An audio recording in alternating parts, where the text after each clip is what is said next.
Hello students, welcome to Raman science academy. আমি তোমাদের Rajib sir, তোমাদের কেমিস্ট্রির মেন্টর। আমি অলরেডি সিলেবাস ডিসকাশন করেছিলাম এর আগের ক্লাসে, এবং আজকে যেটা আমি শুরু করেছি ক্লাস 11 ফার্স্ট সেমিস্টারের সবচাইতে গুরুত্বপূর্ণ যে অধ্যায়, ওটি হচ্ছে ইউনিট 2 বা যাকে আমরা বলবো দ্বিতীয় অধ্যায়। এবং দ্বিতীয় অধ্যায়টা আমরা অলরেডি জানি, সেটা হচ্ছে কি পরমাণুর গঠন বা অ্যাটমিক স্ট্রাকচার। এবার অ্যাটমিক স্ট্রাকচার বা পরমাণুর গঠন বলতে আমরা জেনারেলি কি বুঝি, যে আমাদের মাথায় যখন অ্যাটমের ব্যাপারটা যখন চলে আসে, তখন আমাদের মাথায় একটা জিনিস ঘুরপাক হতে থাকে, যে ইলেকট্রন, প্রোটন, নিউট্রন। কিন্তু প্রথম দিকে এই যে অ্যাটমের কনসেপ্ট বা ধারণা এতটাও সহজ ছিল না। তোমরা নিজে জেনে থাকবে, এই যে অ্যাটমের যে ধারণা প্রায় আজ থেকে 2600 বছর আগে আমাদের ভারতীয় উপমহাদেশের একজন ঋষি ছিলেন। তিনি হচ্ছেন মহর্ষি কণাদ। উনি দার্শনিক ছিলেন এবং যথেষ্ট ট্যালেন্টেড একজন পার্সন ছিলেন। ঋষি কণাদ কি বলেছিলেন, যে এই মহাবিশ্বের সবচাইতে ক্ষুদ্রতম যে অংশ, তাকেই বলা হচ্ছে কি, তাকেই বলা হচ্ছে পরমাণু বা কণা। এবার এর সঙ্গে অন্যান্য যে দার্শনিক, বিশেষ করে গ্রিকের দার্শনিক ডেমোক্রিটাস এবং তার শিষ্য লিওসিপাস, ওনারাও সেম কথা বলেছিলেন। তবে ঋষি কণাদ বা মহর্ষি কণাদ যিনি বলেছিলেন পরমাণু, আর ডেমোক্রিটাস উনি বলেছিলেন অ্যাটমিও। দুটোর অর্থই কিন্তু একই, মানে যাদেরকে ভাঙা যায় না। কিন্তু ইনারা এই যে অ্যাটমের সম্বন্ধে বলেছিলেন, ইনারা নোবেল বলে কিছু জিনিস পায়নি। কারণ কি, ইনারা যে সময়ে এই সমস্ত কথাগুলো বলে গেছিলেন, সেই সময় কিন্তু কোনো লিখিত ডকুমেন্ট থাকতো না। তোমরা নিশ্চয়ই জেনে থাকবে, আগেকার দিনে গুরুকুল প্রথা ছিল, যেখানে কি হতো, কোনো লেখালেখি হতো না, জাস্ট শুনে মনে রাখতো। পরবর্তীকালে প্রায় 1000-2000 মতো বছর পরে ডাল্টন বাবু বলে একজন বাবু আসবেন, যিনি তার অ্যাটমিক থিওরি বা পরমাণুবাদ নামক একটা থিওরি এক্সপ্রেস করবেন, এবং যাকে আমরা বলবো পরমাণুবাদ তত্ত্ব। কার? এটা হচ্ছে ডাল্টনের। এবং এই চ্যাপ্টারটা অ্যাকচুয়াল, ভালো করে শুনবে, এই চ্যাপ্টারটা অ্যাকচুয়াল কেমিস্ট্রি কম হিস্ট্রি বেশি। মানে এখানে আমরা অবশ্যই কেমিস্ট্রি পড়বো, এবং সঙ্গে এর যে অ্যাকচুয়াল আদি উৎসটা কি, সেটা অতি অবশ্যই আমাদের বুঝতে হবে। আর এটা যদি কানেক্টেড যদি হতে পারো, তাহলে এই চ্যাপ্টার তোমাদের মগজে অতি অবশ্যই তোমরা রিলেট করার চেষ্টা করতে পারবে। তো অ্যাটম যে তোমরা স্ক্রিনে দেখতে পাচ্ছ, এই যে অ্যাটম, এটা হচ্ছে আমাদের 3D মডেল। এবং এই যে চ্যাপ্টার আমরা শুরু করব ক্লাস 11 ফার্স্ট সেমিস্টার, সেটা হচ্ছে পরমাণুর গঠন। ক্লিয়ার হতে পেরেছো? এবার যে সমস্ত সায়েন্টিস্টরা এই পরমাণু সম্বন্ধে বলেছিলেন, তাদের অলরেডি আমরা ধীরে ধীরে তাদের সম্বন্ধে জানবো। তো চলো দেখো, ইনারাই হচ্ছেন আমাদের অ্যাটমিক গড বা ভগবান বলতে পারো। নিশ্চয়ই স্ক্রিনে তোমরা দেখতে পাচ্ছ, দেখো যিনি প্রথম রয়েছেন উনি হচ্ছেন ডাল্টন বাবু। ডাল্টন বা জল ডাল্টন, উনি হচ্ছেন 1808 অ্যাটমিক কনসেপ্টের পুরোপুরি ধারণা দিয়েছিলেন। তার পরবর্তীকালে জে থমসন স্যার আসবেন, ইনি ইলেকট্রন আবিষ্কার করবেন। এবং ইনি যে বলেছিলেন না পরমাণুকে ভাঙা যায় না, কে বলেছিলেন? ডাল্টন বাবু। কিন্তু পরবর্তীকালে জে থমসন স্যার বলবেন না, পরমাণুকে ভাঙা যায়, এবং পরমাণুকে ভাঙলে একটা কণা পাওয়া যায়, তার নাম হচ্ছে ইলেকট্রন। বোঝা গেল? এবং ইনি আরো সাহায্য করবেন গোল্ডস্টেইনকে, এবং গোল্ডস্টেইনকে দিয়ে উনি প্রোটনের আবিষ্কারও করিয়ে নেবেন। পরবর্তীকালে চলে আসবেন কি বলতো, আর্নেস্ট রাদারফোর্ড। উনি টেক পার্ট করবেন 1911, এবং তিনি তার রাদারফোর্ডের পরমাণু মডেলের সম্বন্ধে ধারণা দিবেন। ইনিও পরমাণু মডেলের সম্বন্ধে ধারণা দিয়েছিলেন ইলেকট্রন আবিষ্কারের পরে, যাকে বলছে তোমরা শুনে থাকবে যে প্লাম পুডিং মডেল বা ওয়াটারমেলন মডেল, বা যাকে বলতে পারো রেনজিন মডেল। তিনটার অর্থই কিন্তু একই। নেক্সট যিনি আসবেন, একদম আমাদের বলতে পারো মানে সবচেয়ে বেশি যিনি রোল প্লে করবেন, উনি হচ্ছেন আমাদের নিলস বোর। ইনি আমাদের পুরো অ্যাটমের অনেক কিছু জিনিসই ব্যাখ্যা করবেন। বিশেষ করে অ্যাটমের ব্যাসার্ধ কত হবে বা পরমাণুর ব্যাসার্ধ কত হবে, পরমাণু কোন ব্যাসার্ধে কতটা বেগে ঘুরবে, এবং পরমাণুর কোন কক্ষে শক্তি কতটা হবে, এ টু জেড পুরোপুরি ক্যালকুলেশন ইনিই করবেন, বা ইনার হাত ধরে কিন্তু আমরা শিখব। এবং লাস্টে যিনি আসছেন উনি হচ্ছেন জিনিয়াস আমাদের কেলভিন শ্রোডিঙ্গার। উনি কিন্তু আমাদের অ্যাটমটাকে দেখার যে নজরটা ওটা চেঞ্জ করে দিবে। মানে এই অবধি ঠিকঠাকই ছিল, এই অবধি পরমাণুর মধ্যে থাকা ইলেকট্রনটাকে আমরা কণা হিসেবে জানতাম, তবে ইনি আসার পরে, শ্রোডিঙ্গার আসার পরে পরমাণুর মধ্যে থাকা ইলেকট্রনটাকে আমরা তরঙ্গের আকারে দেখব। তাহলে প্রথমে ছিল ম্যাক্রো স্টেট থেকে আমরা আবার মাইক্রো লেভেলে চলে যাব, মানে অ্যাটমটাকে আমরা একেবারে পুঙ্খানুপুঙ্খভাবে অধ্যয়ন করি। তা চলো যাওয়া যাক। আশা করি এটা তোমরা ছবিগুলো দেখতে পেয়েছো। তাহলে পরমাণু সম্বন্ধে যিনি বললেন উনি হলেন ডাল্টন। ডাল্টন কি বললেন? ডাল্টন ইন 1808 কি বললেন? যে এই মহাবিশ্বের সবচাইতে ক্ষুদ্রতম কণা হচ্ছে পরমাণু, যাকে ভাঙা যায় না। তুমি বলবে যে স্যার এর আগে তো আমাদের মহর্ষি কোনা সেম কথা বলেছিলেন, কিন্তু তিনি লিখিত ডকুমেন্ট প্রেস করতে পারেনি। ডাল্টন বাবু সেম কথা বলেন, বাট অ্যাজ এ লিখিত ডকুমেন্টারি, মানে লিখে পাবলিশ করলেন। এর জন্য ওনাকে নোবেলও দেওয়া হয়েছিল ডাল্টন। এবং ডাল্টন কিছু ভালো ভালো কথা বলেছিল কি, যে একই ধরনের পরমাণুর ভর একই হবে, মানে যেমন হাইড্রোজেন আর ডয়টেরিয়াম এবং ট্রিটিয়াম হচ্ছে একই ধরনের পরমাণুর ভর একই হবে। মানে হাইড্রোজেনের পরমাণু ক্রমাঙ্ক 1, ডয়টেরিয়ামের 1 এবং ট্রিটিয়ামের 1, এবং এর ভর হচ্ছে এর হচ্ছে 1 গ্রাম, এর হচ্ছে 2 গ্রাম, এর হচ্ছে 3 গ্রাম। ডাল্টন যে বলেছিলেন যে একই ধরনের পরমাণুর ভর একই হবে, কিন্তু বাস্তবে কি দেখা গেল যে সত্যি একই হচ্ছে না। এইগুলো কিন্তু সব কিন্তু একই ধরনের পরমাণু, যাকে আমরা পরবর্তীকালে পড়বো আইসোটোপ। আইসোটোপ বলতে তাদের পারমাণবিক সংখ্যা একই হবে কিন্তু ভর সংখ্যা আলাদা। এবং আইসোটোপের একটা বিশাল একটা ধর্ম যেটা তোমাদের জানতেই হবে। আইসোটোপ এটা যদিও আমি পড়াবো নেক্সট ক্লাসে। আইসোটোপ বা যাকে বাংলায় বলছে সমস্থানী। আইসো বলতে সমান আর টোপ বলতে সমস্থানী, মানে যাদের স্থান হবে পর্যায়সারণীতে একই, তাকে বলে কি সমস্থানী। এদের একটা বিশাল বৈশিষ্ট্য আছে, যাদের কিন্তু রাসায়নিক ধর্ম বা কেমিক্যাল প্রপার্টিজ কি হবে সবার কিন্তু একই হবে, কিন্তু ফিজিক্যাল প্রপার্টিজ সেম হয় না, এটা খেয়াল করবে। আর যারা শুধুমাত্র ভিডিওটি দেখছো ক্লাস 11 এর ছেলেমেয়েদেরকে বলো তোমরা পেন পেপার নিয়ে এগুলো লিখতে থাকো, এতে কিন্তু তোমরাই বেনিফিটেড হবে। এবং যাদের মনে হচ্ছে স্যার আমরা লিখবো না, টেনশন করার কিছু দরকার নেই, তো আমি বলবো লিখলে বেটার হবে।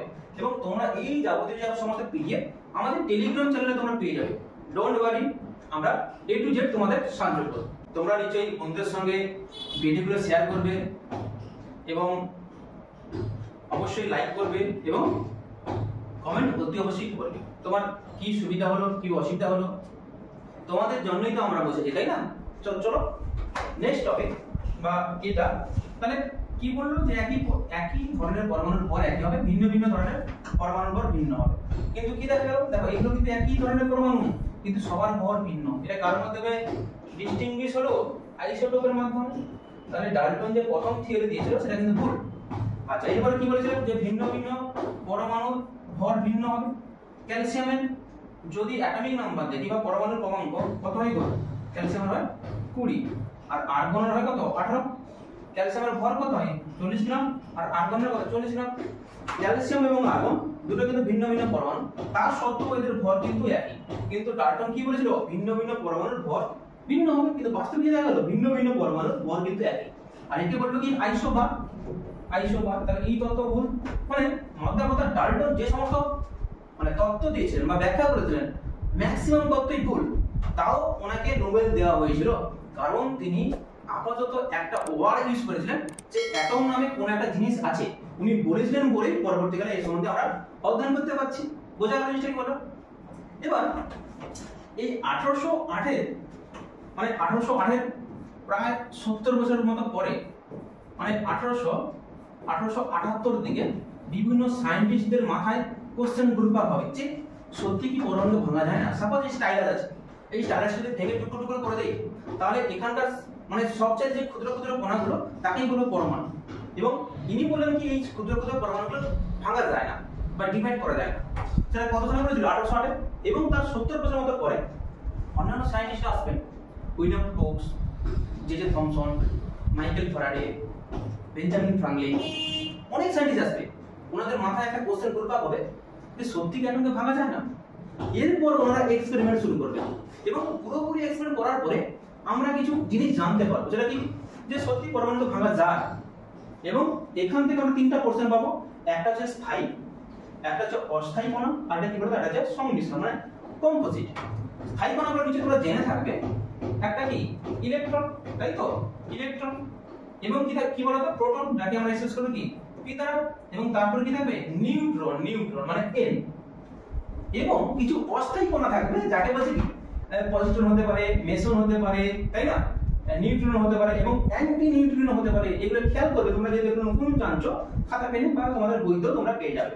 এবং কিছু জিনিস থাকে সংমিশ্রণ, সেটা হচ্ছে ডয়ডেরন এবং আলফা। ঠিক আছে, এটুকু আশা করি এটুকু প্রশ্ন ক্লিয়ার হতে পেরেছো। চলো নেক্সট কি বলেছে, এবার এই যে জানলাম কোনটা প্রোটন কোনটা ইলেকট্রন নিচেগুলো আবিষ্কার হয়েছে, এবং এই সমস্ত টপিকগুলো আবিষ্কারের পিছনে নিশ্চয়ই কোনো না কোনো আবিষ্কারকের হাত ছিল। সেই জন্য তো আমরা এখানে এই কণাগুলো বা সাব অ্যাটমিক পার্টিকেলগুলো জানতে পারছি, তাই না। তো প্রথম যে এক্সপেরিমেন্টটা হয়েছিল সেটা হচ্ছে ক্যাথোড রশ্মির এক্সপেরিমেন্ট বা ক্যাথোড রশ্মির পরীক্ষা। ভালো করে শুনবে, এখানে ক্যাথোড রশ্মির এক্সপেরিমেন্ট করতে গিয়ে বিভিন্ন রকম আমাদের ডাটা আমরা পাবো। সেটা কে দিবে, ও মানে যিনি দিবেন তার নাম হচ্ছে কি J J Thomson, J J Thomson. ঠিক আছে, জে জে থমসন মানে অ্যাকচুয়ালি ক্যাথোড রশ্মি সম্বন্ধে যিনি বলেছেন তিনি হচ্ছেন কে বললাম বলো তো, এক মিনিট কালটা চেঞ্জ করে নিই। কে বলেছিলেন, আমাদের জে জে থমসন। ঠিক আছে, এবং তিনি যে এক্সপেরিমেন্ট করেছিলেন সেটা হচ্ছে ক্যাথোড রশ্মির পরীক্ষা। এবং এই যে ক্যাথোড রশ্মির পরীক্ষা অনেক সায়েন্টিস্ট মানে করেছিলেন, বাট আলটিমেট যিনি সাকসেস হয়েছিলেন উনি হচ্ছেন আমাদের one and only J J Thomson, যার হাত ধরে কিন্তু আমরা ইলেকট্রনের আবিষ্কার দেখব। বোঝা গেল? তো চলো তিনি কি করেছিলেন এবং তার কপালটা কতটা ভালো দেখো। তিনি একটা তড়িৎ ক্ষরণ নল নিয়ে নিয়েছেন, মানে কাঁচের একটা টিউব নিয়ে নিয়েছেন, এবং এই যে টিউবের যে অংশটা এখান থেকে ক্রমাগত কি হতো তড়িৎ বেরিয়ে যায়, এটাকে কি বলবো তড়িৎ ক্ষরণ নল, মানে যেখান থেকে তড়িৎ ক্ষরিত হয় তাকে কি বলবো তড়িৎ ক্ষরিত, এবং এটা কি নল তাহলে কি বলবো তড়িৎ ক্ষরণ নল, বা যাকে ইংলিশে বলছে ডিসচার্জ টিউব, মানে চার্জ ডিস্ট্রিবিউট হয়ে যাচ্ছে। বোঝা গেল? এবং তিনি একটা কাজ করেছিলেন, দেখো এখানে একটা ব্যাটারি নিয়েছিলেন, দেখো এটা কি বলতো ব্যাটারি, এটা কি ছোট অংশ, এটা কি বড় অংশ, আর আমরা কি জানি বলো তো, বলো আমরা কি জানি ব্যাটারির যে বড় অংশটা একে আমরা কি কনসিডার করি অ্যাজ এ প্লাস, মানে যাকে বলছে কি বলতে অ্যানোড, আর যেটা ছোট পোরশন তাকে আমরা কি বলবো, তাকে আমরা বলবো কি নেগেটিভ, আর নেগেটিভ বলতে কি আমরা তাকে বলবো ক্যাথোড, আর যেটা পজিটিভ তাকে বলবো কি অ্যানোড। নিশ্চয়ই তোমরা জানো যেটা ব্যাটারির ধনাত্মক মেরুর সঙ্গে যুক্ত তাকেই বলবো আমরা অ্যানোড, এবং যেটা ব্যাটারির ঋণাত্মক মেরুর সঙ্গে যুক্ত তাকেই বলবো আমরা ক্যাথোড। এবার এটা এইভাবে মনে রাখতে পারো, যদি পজিটিভ প্লাসকে আমরা কি বলি অ্যাড করা বলি না, অ্যাড অ্যাড। দেখো অ্যানোডের প্রথম লেটার কি এ, এবং অ্যাডের প্রথম অক্ষর কি এ থেকে এ মনে রাখবে এ এ। আর ক্যাথোড বলতে গিয়ে তোর হাত নিয়ে এরকম অনেকে মহাপুরুষ আছে না যারা ব্লেড নিয়ে হাত কাটে, এই যে ক্যাথোড মানে এরকম কাটা মানে কি নেগেটিভ সাইড। বুঝা গেল? এবার এই যে ব্যাটারি নিয়েছি, এই ব্যাটারিটা কি বলতো এটা হচ্ছে ডিসি ব্যাটারি, বি কেয়ারফুল, এটা হচ্ছে ডিসি মানে ডাইরেক্ট কারেন্ট, মানে যার প্রবাহ চেঞ্জ হবে না, যার প্রবাহ কিন্তু একই দিকে চলতেই থাকবে, ডিসি। এবং এর ভোল্ট বা এর যে বিভব পার্থক্য খুব বেশি নিয়েছি, মানে কত 10,000 ভোল্ট, 10,000 ভোল্ট, মানে দেখিছো এটা হিউজ, তাই না। এবং এখান থেকে আমরা একটা জিনিস করেছি কি বলতো, এখান থেকে যত বাইক ছিল সব বাইকগুলোকে বের করে নিয়েছি, মানে ভেতর কি হবে একদম বা ফাঁকা, এবং ফাঁকা যদি হয়ে যায় তাহলে বায়ুর চাপ কি হবে কমে যাবে, এবং এখানকার যে বায়ুর চাপ কি হিসাবে এক্সপ্রেস করো পি, পি মানে প্রেসার, প্রেসারটা কত হবে 0.01 থেকে 0.001 মিলিমিটার, কত বলবো মিলিমিটার 12 স্তম্ভের চাপ। বোঝা গেল? মানে বায়ুর চাপ খুবই কম আছে। বায়ুর চাপ কেন কম আছে, যেহেতু আমার এখানে কোনো গ্যাসের পার্টিকেলই নেই, এই জন্য চাপ খুবই কম, তাই না। এবার আরেকটা ব্যাপার, এই যে একটা প্লেট নিয়েছিলেন, এই যে একটা প্লেট নিয়েছিলেন, এই প্লেটটাকে ভালো করে বুঝবেন, এই যে প্লেটটা, এই প্লেটটাকে কি প্লেট বলবো বা কি তার বলবো, যেহেতু এটা নেগেটিভ সঙ্গে যুক্ত আছে কি বলবো, আমরা কি বলবো ক্যাথোড। বোঝা গেল? এটা বলবো ক্যাথোড। আর যেহেতু এটা ব্যাটারি ধনাত্মক মেরুর সঙ্গে যুক্ত আছে কি বলবো, একে বলবো আমরা অ্যানোড। কি বলবো অ্যানোড। ক্লিয়ার নেব? এবার এই যে ক্যাথোড এবং অ্যানোডের মাঝখানে যে দূরত্ব, এটা কিন্তু খুব একটা বেশি দূরত্ব রাখা হয় না, এটা মোটামুটি তোমরা ধরে রাখো এটা 10 থেকে কি বললাম 10 থেকে 20 সেন্টিমিটার। বোঝা গেল জিনিসটা কি বললাম, এই ক্যাথোড এবং অ্যানোডের মাঝামাঝি দূরত্ব। এবং মানে যে থমসন স্যারের মানে কপালটা এতটাই ভালো, তিনি এই যে আমাদের, দাঁড়াও এটাকে আমি অন্য কালে নিয়ে নিই, তিনি এই যে আমাদের তড়িৎদ্বারটা নিয়েছিলেন না, এই তড়িৎদ্বারের একটা সুবিধা ছিল। কি সুবিধা? এই তড়িৎদ্বারের একটা সুবিধা কি বলতো? এই তড়িৎদ্বারে মানে ছিদ্র ছিল, মানে এখানে এরকম ছিদ্র ছিল, বুঝতে পারলে? মানে সেটা কিসে বলতো? অ্যানোডের যে তড়িৎদ্বারটা নিয়েছিলাম, ঠিক আছে? ইভেন তিনি এই যে কাঁচের যে টিউবটা আছে না, এই কাঁচের টিউবে পুরো এই যে দেওয়াল বরাবর তিনি একটা ফ্লোরোসেন্ট পদার্থ দিয়েছিলেন। এবং ফ্লোরোসেন্ট মেটেরিয়াল বা ফ্লোরোসেন্ট পদার্থ কি, মানে যদি ওই বস্তুর উপর যদি আমি লাইট ফেলি বা যদি শক্তি দিই, তাহলে ওই বস্তুটা কিন্তু কিছুক্ষণের জন্য কিন্তু জ্বলে উঠবে বা চকচক করবে। সেই সমস্ত মেটেরিয়ালকে বলবো কি বলতো?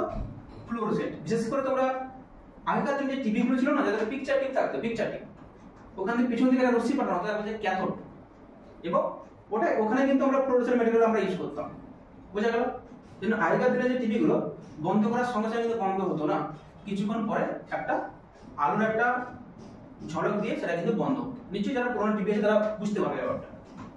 এবার যেটা তিনি এখানে দেখলেন ভালো করে বুঝবে, এখান থেকে না, মানে এই ক্যাথোড প্রান্ত থেকে হচ্ছে বুঝবে, মানে এখানে যদি ব্যাপারটা যদি বলি, দেখো একটা ধরো এটা একটা কি বলতো, একটা টিউব, এবং এটা হচ্ছে এটা হচ্ছে আমার ক্যাথোড প্লেট, বুঝতে পারছেন জিনিসটা কি? এই ক্যাথোড প্লেটটা এখানে আছে, এবং এরকম কি আছে, এভাবে রশ্মিগুলো এভাবে বেরিয়ে যাচ্ছে, আর এখানে কি আছে, এখানে অ্যানোড প্লেট আছে, এবং এখানে কি ছিদ্র আছে, এখানে কি আছে, ছিদ্র আছে। তাহলে এই যে রশ্মিগুলো যাচ্ছে না, ক্যাথোড থেকে যে রশ্মিগুলো, সেগুলো ছিদ্র বরাবর গিয়ে আর এখানে কি করবে, এখানে পুরো স্ট্রাইক করবে।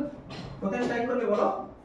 আমাদের এই কোণটা, মানে এই যে রশ্মিগুলো যাচ্ছে না, এই যে রশ্মিগুলো যাচ্ছে, এবার বুঝতে পারো, এই যে রশ্মিগুলো যাচ্ছে, তো এই ছিদ্র বরাবর চলে গেছে, তারপর এখানে গিয়ে স্ট্রাইক করছে বা আঘাত দিচ্ছে।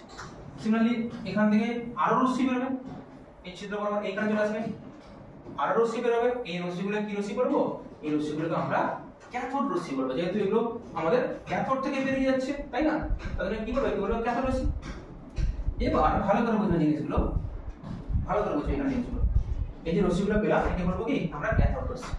এবং এদের যে মুভমেন্টটা বা কোন দিকে আমাদের গতিবেগটা, ক্যাথোড থেকে অ্যানোডের দিকে। কোথায় বললাম? ক্যাথোড থেকে অ্যানোডের দিকে এদের গতিবেগটা হবে, মানে এরকম যাবে, ঠিক আছে? এবং এই রশ্মির আমরা কিছু বৈশিষ্ট্য আমরা অধ্যয়ন করব। তবে এই রশ্মি কিন্তু টোটালি কি বলতো, টোটালি হচ্ছে আমাদের মানে খালি চোখে দেখা যাবে না, মানে অ্যাটলিস্ট এগুলো হচ্ছে কি কালারলেস রশ্মি, মানে এগুলো কালার থাকবে না, মানে একে তুমি বলতে পারো কি অদৃশ্যমান রশ্মি। এবং এই রশ্মি যখন এই ছিদ্র বরাবর যখন পাস করবে, এবং এখানে যে ফ্লোরোসেন্ট মেটেরিয়াল ছিল এখানে যখন আঘাত করবে, তখন এই দিকে যে পোরশনটা না, এই দিকে পোরশনটা পুরোপুরি একটা সবুজে কালার একটা দেখা যায়, মানে যেটা বলছে কি বলতো, হলুদ সবুজ কালারটা দেখা যায়, মানে এই দিকের পোরশনটা, ঠিক আছে? যতক্ষণ তুমি তড়িৎ প্রবাহ ঘটাবে ততক্ষণ কিন্তু এই রশ্মিগুলো ক্রমাগত বেরোবে। এবার ব্যাপারটা হচ্ছে কি, এই রশ্মির কিছু বৈশিষ্ট্য আছে। এই রশ্মিটা কি কোণাসদ আমরা বুঝবো কিভাবে? ভালো করে বুঝবো। এই রশ্মিকে না, দেখো এই রশ্মিকে যদি আমি এখানে বাইরে আমি একটা তড়িৎ ক্ষেত্র সৃষ্টি করব, এই তড়িৎ ক্ষেত্র কি থাকবে? একটা উচ্চ বিভব থাকবে আর একটা কি নিম্ন বিভব থাকবে। ভালো করে বুঝবে, একটা উচ্চ বিভব একটা নিম্ন বিভব। ধরো এখানে যে ব্যাটারিটা আমরা ইউজ করেছি, এর ভোল্টেজ হচ্ছে কত? 5000 ভোল্ট, ঠিক আছে? আর এটা কত ছিল? 10000 ভোল্ট। তাহলে এই রশ্মিগুলো যাওয়ার সময় না, আর এই রশ্মিগুলো যাচ্ছে, যাওয়ার সময় না এরকম বেঁকে যাবে, ঠিক আছে? এরকম যাচ্ছে, আবার এটাও যাওয়ার সময় এরকম বেঁকে যাচ্ছে, এটাও গিয়ে যাওয়ার সময় এরকম বেঁকে যাচ্ছে। কেন বেঁকে যাচ্ছে না? ভালো করে বুঝবে, মানে এই যাওয়ার সময় এরকম গিয়ে এরকম যাচ্ছে। কারণ কি? কারণ এই রশ্মিটা নির্দিষ্ট কোনো আধানে আইবে, সেই জন্য যাওয়ার সময় এই কিন্তু প্লাসের দিকে একটু কাত হয়ে যাচ্ছে। কারণ কি? কারণ এটা হচ্ছে আমাদের নেগেটিভ কণার স্রোত, কারণ কি এই নেগেটিভ কণার স্রোত বলে এই কিন্তু পজিটিভের একদম গা বেয়ে কিন্তু চলে যাচ্ছে, মানে এটা নেগেটিভ বলে এই প্লাসের দিকে আকর্ষিত হচ্ছে এবং মাইনাসের দিক থেকে কি বিকর্ষিত হচ্ছে। আমরা কি জানি? সমজাতীয় আধান কি করে? আমাদের বিকর্ষণ করে, আর বিপরীত জাতীয় আধান কি করে? আকর্ষণ করে, যেটা আমরা এখন দেখতে পাচ্ছি। তাহলে এইটুকু শিওর, এই ক্যাথোড রশ্মিটা কি বলতো? নেগেটিভ কণার স্রোত। তাহলে কি বললাম? এই ক্যাথোড রশ্মিটা কি কণার স্রোত গো? নেগেটিভ কণার স্রোত। এই যে তোমরা বুঝতে পারছো, নেগেটিভ কণার স্রোত, বুঝা গেল? এবার এখানে তুমি ইলেকট্রিক ফিল্ড বা তড়িৎ ক্ষেত্র না রেখে তুমি এখানে ম্যাগনেটিক ফিল্ড যদি রেখে দাও, তাহলে এটা কিন্তু সেই সেম ডিফ্লেক্ট করবে, বোঝা গেল? মানে বিক্ষিপ্ত হবে। এবং এই রশ্মির আরো অনেকগুলো বৈশিষ্ট্য আছে যেগুলো আমরা ধীরে ধীরে পড়বো। ক্লিয়ার দিব? তাহলে ক্যাথোড রশ্মিগুলো কি? নাম্বার 1 হচ্ছে কি অদৃশ্যমান, এবং ক্যাথোড রশ্মি কিন্তু ক্যাথোড থেকে বেরিয়ে গিয়ে অ্যানোডের দিকে যাচ্ছে। ঠিক আছে? এবং এখানে মানে জে থমসন আরেকটা জিনিস তিনি দেখেছিলেন কি বলতো, এই ক্যাথোড থেকে তো একটা রশ্মি বেরিয়েছে ক্যাথোড রশ্মি, এবং বিপরীত দিক দিয়েও কিন্তু একটা দৃশ্যমান রঙিন রশ্মি বেরিয়ে এসেছিল, কিন্তু তিনি সেটা প্রমাণ করতে পারেনি। পরবর্তীকালে সেটা জানবো, সেটা হচ্ছে কি অ্যানোড রশ্মি, মানে যেটা এদিক দিয়ে আসছে, আর এটা এদিক দিয়ে আসছে, এটা ক্যাথোড রশ্মি। আর অ্যানোড রশ্মি যিনি আবিষ্কার করবেন বা প্রোটন যিনি আবিষ্কার করবেন উনি হচ্ছে গোল্ডস্টেইন। তবে গোল্ডস্টেইন কিন্তু এই জে থমসন বাবুর হেল্পে কিন্তু আবিষ্কার করবেন প্রোটনের আবিষ্কার। আশা করি বুঝতে পেরেছো। এবার এই যে রশ্মিগুলো ভালো করে বোঝো, এটা কি বলছিলাম, এটা আমার ক্যাথোড, এটা হচ্ছে আমার ক্যাথোড তড়িৎ। এবং এই যে রশ্মিগুলো, এই রশ্মিগুলো একটু বেরিয়ে যাচ্ছে তো, এইরকম বেরিয়ে যাচ্ছে। এবার দেখো তোমরা এটা জিনিস ভাবো, এই রশ্মিগুলো একটু বেরিয়ে যাচ্ছে, তাই তো? তাহলে এটা কত ডিগ্রি অ্যাঙ্গেল পাবো? এবার দেখো এটা কত ডিগ্রি অ্যাঙ্গেল, দেখো এটা 90 ডিগ্রি অ্যাঙ্গেল না, তাই না? মানে এই আমাদের যে ডিটেল বোর্ডের উপরে যে স্টাইলাসটা আছে এটা কত ডিগ্রি অ্যাঙ্গেল? এটা হচ্ছে আমাদের কত 90 ডিগ্রি অ্যাঙ্গেল, বুঝতে পারছো? তাহলে ক্যাথোড রশ্মিগুলো ক্যাথোড তড়িৎদ্বার থেকে 90 ডিগ্রি অ্যাঙ্গেল বরাবর বেরিয়ে যায়। প্রথম পয়েন্ট।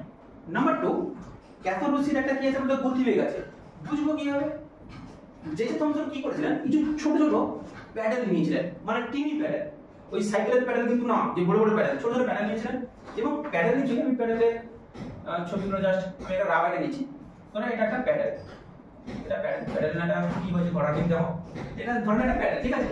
এবার এই প্যাডেলে ধরো এই রশ্মি আছে, তো এই রশ্মি গেলে কি হবে, প্যাডেল এভাবে থাকে মাঝে, এটা ঘুরতে ঘুরতে ঘুরতে ঘুরতে কি হবে, যত বেশি স্পিডে আঘাত করবে এটা প্যাডেলটা ঘুরতে ঘুরতে ঘুরতে ঘুরতে ক্রমাগত সেটা ঘুরতেই থাকবে।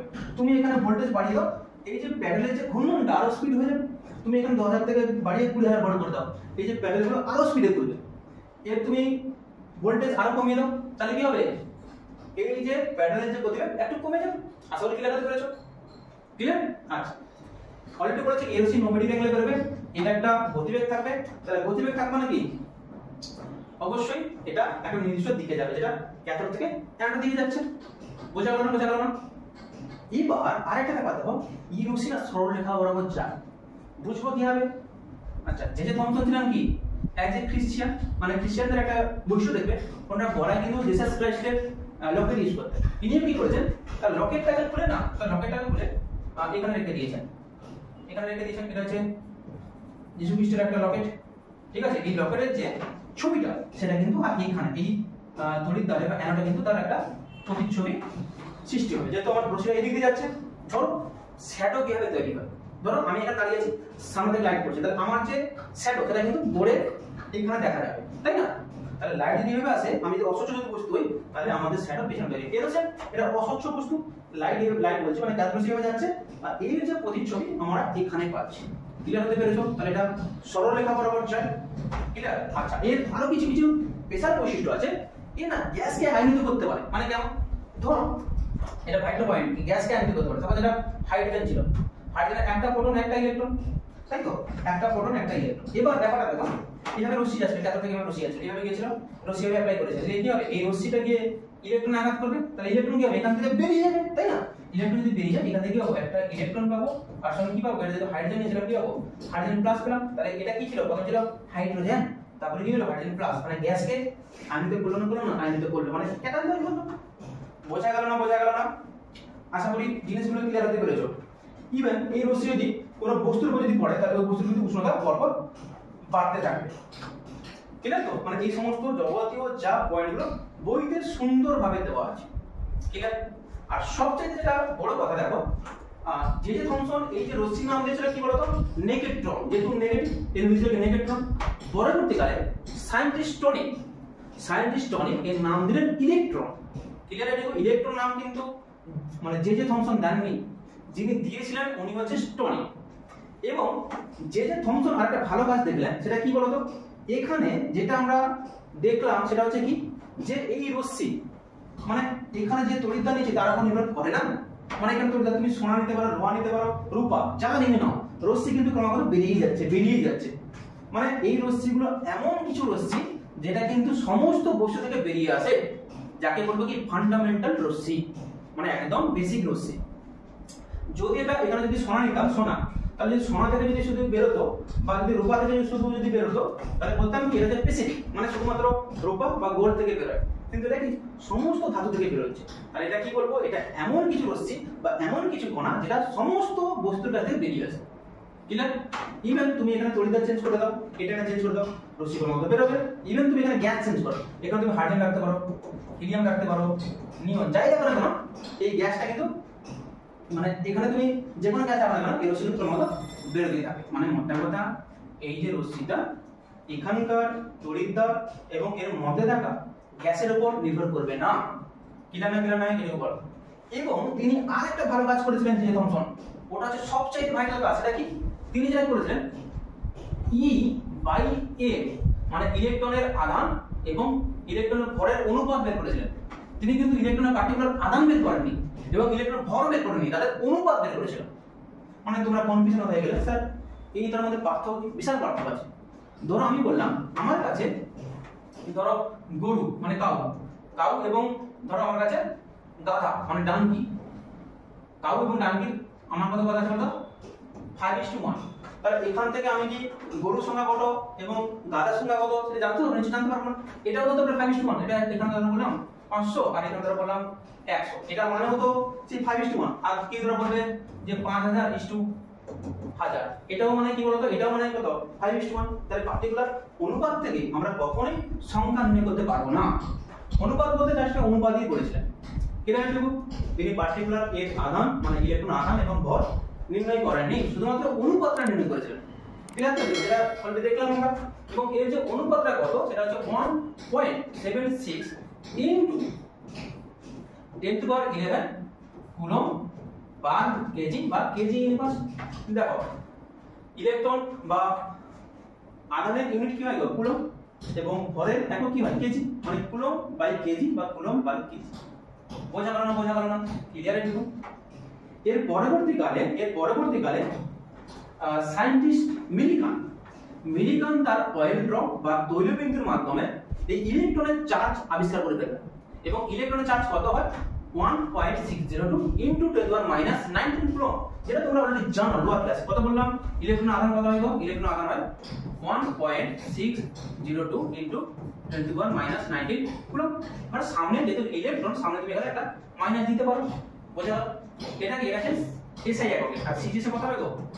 -4.8 10⁻10 ESU বা স্ট্যাট কুলম্ব। বোঝা গেল?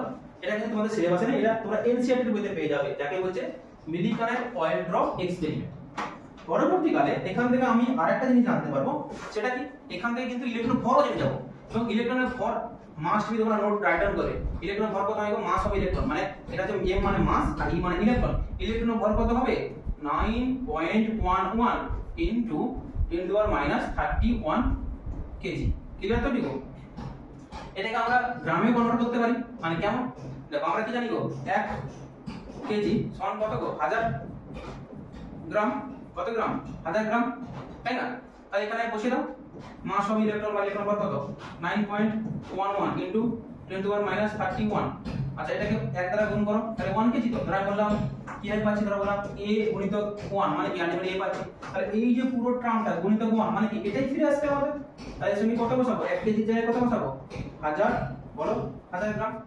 তাহলে এটাকে মডিফাই করে নাও 9.11 ইনটু 10⁻31 ইনটু কত হবে গো? 1000 টাকে কি লিখতে পারি? 10 কিউব গ্রাম, তাই তো? 10 কিউব গ্রাম। তাহলে এটা কত হবে? 9.11 ইনটু কত হবে? 10⁻28, তাই তো?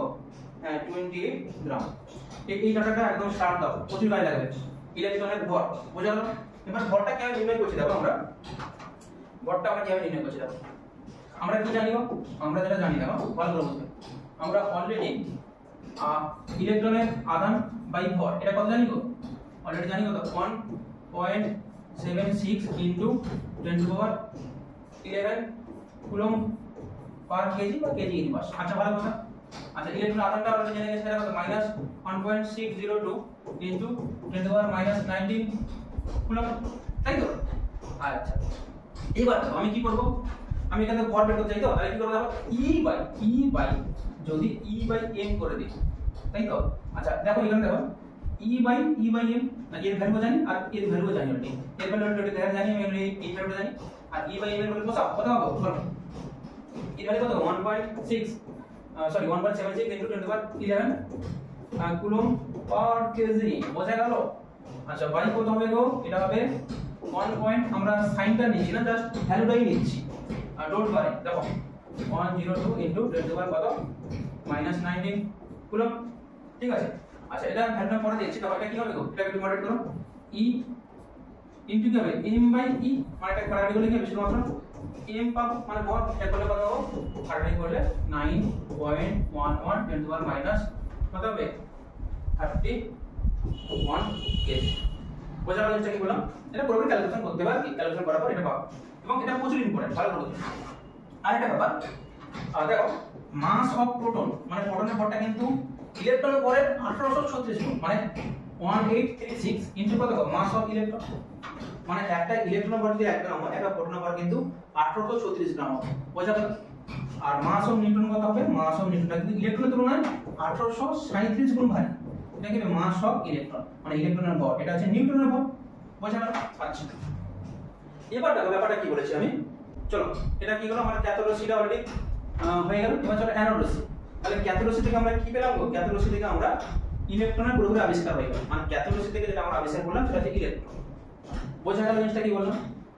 নেক্সট চলো এখান থেকে কি পেলাম? এটা হচ্ছে ইলেকট্রন। ইলেকট্রন এটা কথা হলো 1897 সালে কি আবিষ্কার করলো? জেটে থমসন ইলেকট্রন আবিষ্কার আমরা আমাদের হয়ে গেল।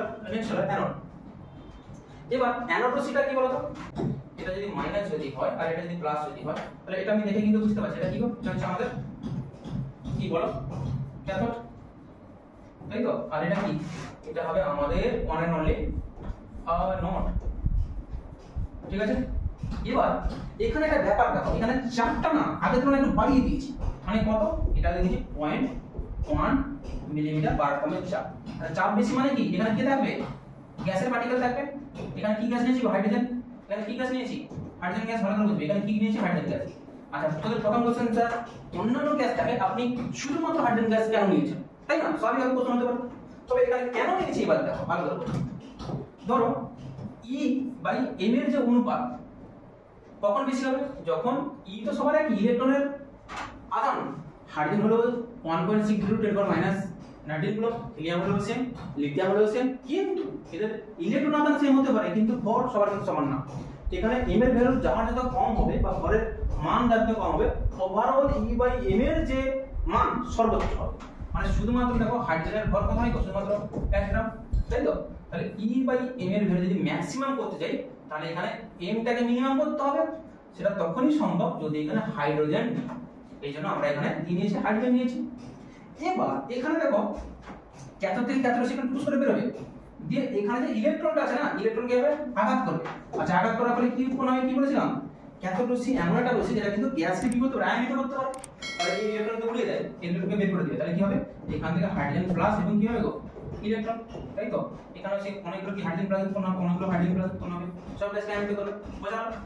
তাহলে এখানে পুরো অনেকগুলো H plus H plus H plus থেকে যাবে, এবং এই যে H প্লাস আর এখানে H প্লাস উৎপন্ন হবে, পুরো টিউব বরাবর কি হবে? পুরো H প্লাস উৎপন্ন হবে। তাহলে এই H প্লাস হলো, ভালো করে বোঝো। তাহলে এই যে তড়িৎদ্বারটা আমাদের কি ছিল? প্লাস ছিল, তাই তো? এই তড়িৎদ্বারটা কি ছিল গো?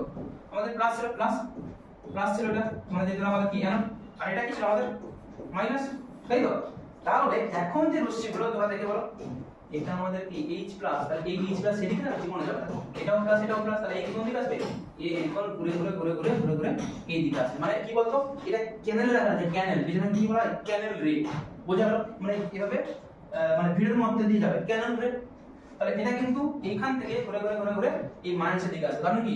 প্রোটন হচ্ছে প্লাস, তাহলে এই প্লাস হলো যত প্লাস ঘুরে ঘুরে ঘুরে ঘুরে এদিকে আসবে। এবং এই যে রশ্মিগুলো কি বলতো? দৃশ্যমান, মানে এদের একটা নির্দিষ্ট কালার থাকে। বোঝা গেল? এবং এই রশ্মির একটা ভরবেগ থাকবে, কারণ এর একটা ভর আছে এবং সঙ্গে বেগ আছে, ভরবেগ থাকবে। এবং এই রশ্মির যে বেগটা, সেটা কিন্তু ক্যাথোড থেকে কি হয় বলতো?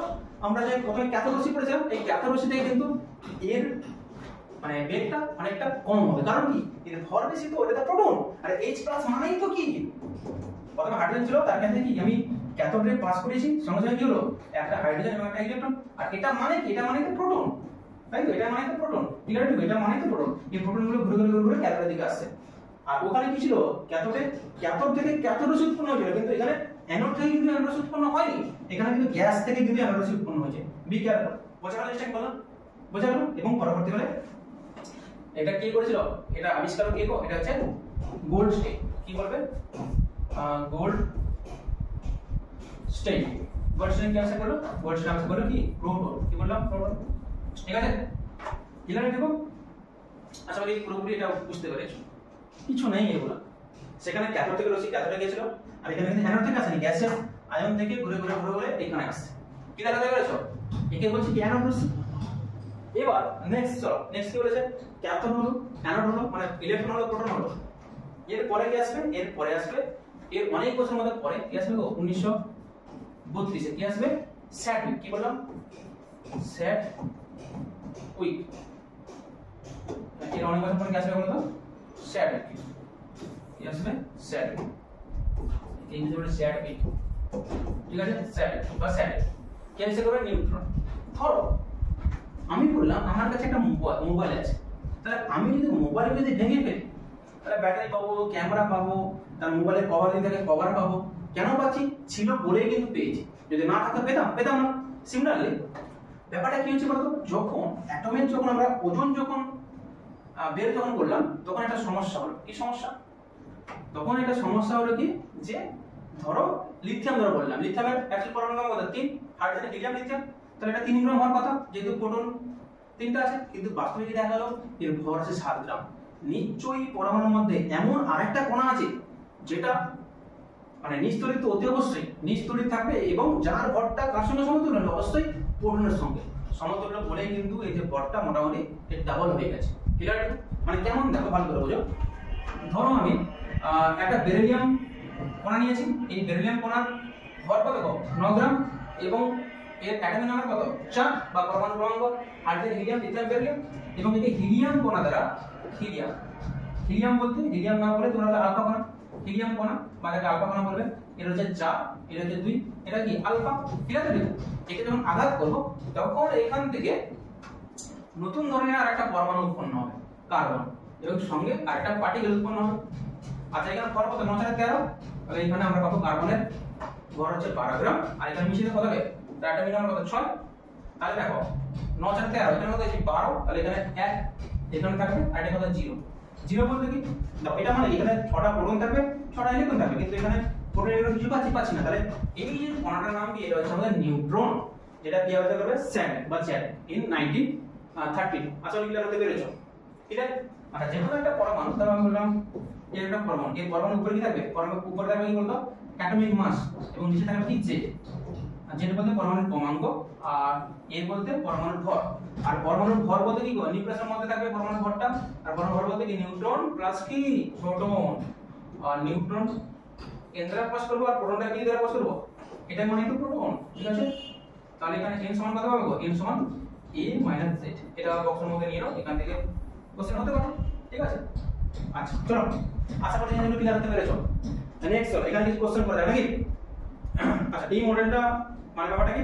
যে থমসন তো কি করেছে? যে থমসনটা অলরেডি আমাদের ইলেকট্রন আবিষ্কার করে ফেলেছে, তাই না? পরবর্তীকালে যে থমসন কি একটা তত্ত্ব দিল, সেই তত্ত্বটার নাম কি? সেটা হচ্ছে ওয়াটারমেলন মডেল বা প্লাম পুডিং মডেল। এই মডেলটা কি? সাপোজ একটা তরমুজ নিয়ে নাও, বা তরমুজটা কেটে দাও, কেটে দেওয়ার পরে এই যে লাল অংশটা থাকবে না, এই লাল অংশটা ওটা হচ্ছে কি? পরমাণু প্রোটন, মানে প্লাস প্লাস প্লাস প্লাস, এবং ওই তরমুজের ভিতরে যে বিষটা থাকবে সেটা হচ্ছে মাইনাস। তবে এখানে একটা ব্যাপার, যতগুলো প্রোটন থাকবে ততগুলো কিন্তু মানে ইলেকট্রন থাকবে। মানে এই যে প্লাম পুডিং মডেল দিয়েছিল, এর পরে কিন্তু নিউটন আবিষ্কার হয়েছিল। মানে নিউটন আবিষ্কার হওয়ার আগেই কিন্তু প্লাম পুডিং মডেলটা চলে এসেছিল। যদিও এই মডেলটা ভুল, মানে তুমি একটা পরমাণুকে ফুটবল আকারে কনসিডার করো, এই ফুটবলের পুরো সারফেস বা পরিধি বরাবর কি আছে? Plus plus plus plus plus, এবং মাঝখানে যেখানে সেখানে চলে যেতে মাইনাস, মানে প্লাসও আছে, এবং ভেতরের দিকে যে সারফেস, মানে ভিতরে যে অংশটা, মানে ভিতরের অংশ, এখানে কি মাইনাস মাইনাস মাইনাস মাইনাস, মানে ইলেকট্রন আছে। ক্লিয়ার হয়ে যাবে? একে প্লাম পুডিং মডেল বা ওয়াটারমেলন মডেল বা রেজিন মডেলও বলতে পারো। নেক্সট চলো, কিছু কোশ্চেন করা যাবে নাকি? দেখো অনেকের কোশ্চেন কি বলেছেন, ভালো করে বুঝুন। চলো, কি বলেছেন? Select the correct statement from the following, মানে এদের কাছ থেকে যেটা সঠিক তথ্য সেটা আমাদের সিলেকশন করতে হবে। অ্যাটম বা পরমাণু, আমি বাংলায় বলে দিচ্ছি, সমস্যা নেই। Atom of all elements are composed, মানে গঠিত হয় অফ টু ফান্ডামেন্টাল পার্টিকেল, জীবনের না কি দ্বারা গঠিত হয়? প্রোটন থাকে, নিউট্রন থাকে, এবং কি থাকে? ইলেকট্রন থাকে। এটা তো ফান্ডামেন্টাল পার্টিকেল, তাহলে এটা আমার কি হবে? ক্রস হবে। ঠিক আছে, the mass of the electron, এটা ঠিক আছে, এটা ঠিক আছে, বি ঠিক আছে।